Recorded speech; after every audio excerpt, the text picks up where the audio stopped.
भाग्यवान आहे. कारण ही सावळी मुक्ती जय जयाची सद्गुरु त्रैमर्तात अवतारो अविद्याची शिष्य माया आगोचरू वेदा आगोचरू तुझा माया. महाराज अविद्येच्या माणसाला सद्गुरु माणूस वाटतात, सद्गुरु माणूस आहे म्हणून म्हणून मी भाग्यवान समजतो. म्हणून महाराज म्हणतात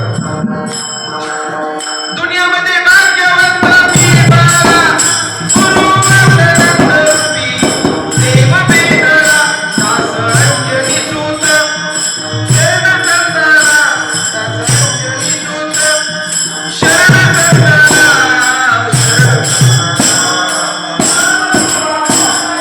तुझ्या पोटाला हरी पूजा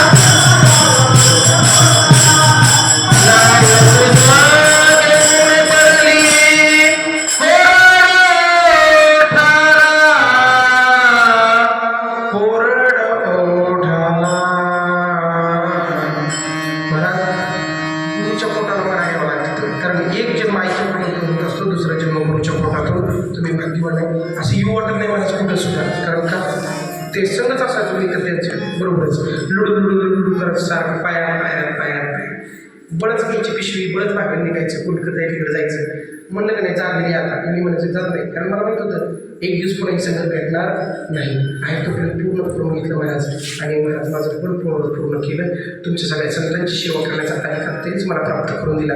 माझी काही योग्यता नाही तरी पण थोडक्या मोठ्या भाषेत जे काही वाक्पुष्प तुमच्या चरणावरती त्यांच्या आदेशाला प्राप्त करण्याचा प्रयत्न करून दिला. थोडी तब्येत कमी असल्यामुळं माझी डास झालेली असल्यामुळे तरी पण आतून लई असं व्हायला होतं. पण आवडायला शिकलो आता जरा थोडं, नाहीतर नाही आवडलं की मग मी जो हात जातो मलाच कळत नाही मला काय होतं ते.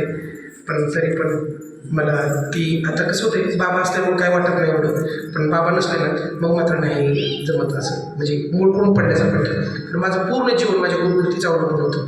कारण मी जेवढा आहे ना तेवढा गुरुचाच आहे, जेवढा दिसतोय तेवढा पण गुरुचाच आहे आणि जेवढा होणार आहे पण तेवढा गुरुचाच आहे. माझं काही नाही, बरोबर आहे का. मी फक्त येडा बरोबर आहे का.